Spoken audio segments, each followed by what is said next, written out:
Hello friends, मैं मुस्कान आहूजा और आपका स्वागत है मेरे चैनल हुनर मुस्कान का पे।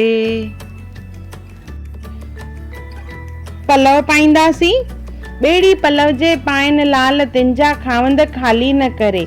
तरत तुंहिंजा सुबर भरिया लाल भरियाई आहिनि। आसाऊं आहिनि लाल जो वापारी हर नाम जा। अचन जे आस करे लाल तो वटि घोट घणा। ॿिया बि ॾातार ॾेह में का तो में मर्द मणिया। हाणे जोशी जुग घणा जो कायम माही कलजुग में। कायम माही कलजुग में दातार दायम तुंहिंजा कम।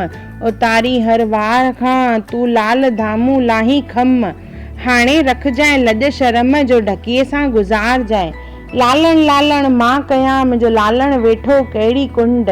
मां ॿारां थी लकड़ियूं ऐं मुंहिंजो लालण ॿारे भुंड। लालण मूं में कहिड़ी हूंद जो लिकी वेठो आहीं लट में। झूलण तुंहिंजे दर ते आशवारनि जो बाग। वेठो आहीं त सॾु ॾे ऐं सुम्हियो आहीं त जाग। हाणे ॾे संगत खे लाग।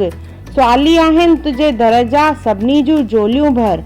सभिनी जा दुखड़ा दूर कर। बोलो आयो लाल सभई चओ झूलेलाल।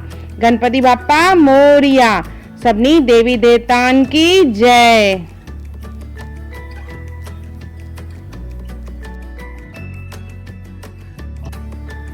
संतोष संपत्ति सादगी बख्श कयो भगवान। सभिनी जो बेड़ो पार कयो भगवान। ॾियो सभिनी खे भक्ति ऐं ज्ञान।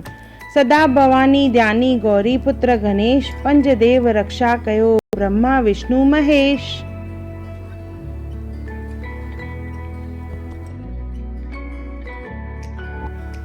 सभिनी जो भलो थिए, सभिनी जो मंगल थिए, सभिनी जी सृष्टि ऐं पुष्टि थिए।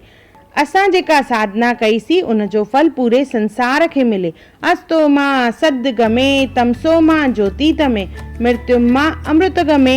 ओम शांति शांति शांति।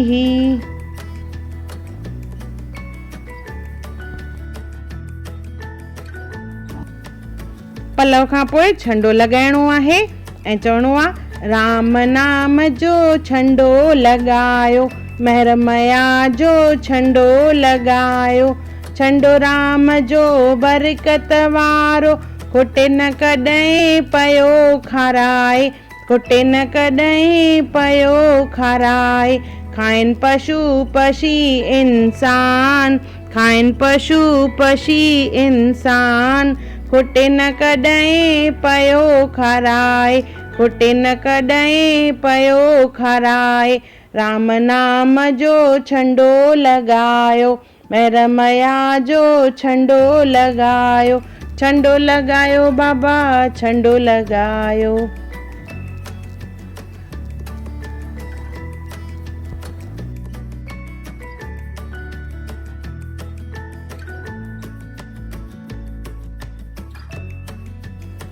ईअं असां सिंधी हर पूजा खां पोइ पलव ऐं छंडो हणंदा आहियूं। आपको अगर मेरी वीडियो पसंद आई हो तो उसे लाइक करें, मेरे चैनल को सब्सक्राइब करें, इंस्टाग्राम पे ज़रूर फॉलो करें और मेरी वीडियो को ज़्यादा से ज़्यादा शेयर करें। और मेरा वीडियो देखने के लिए थैंक यू।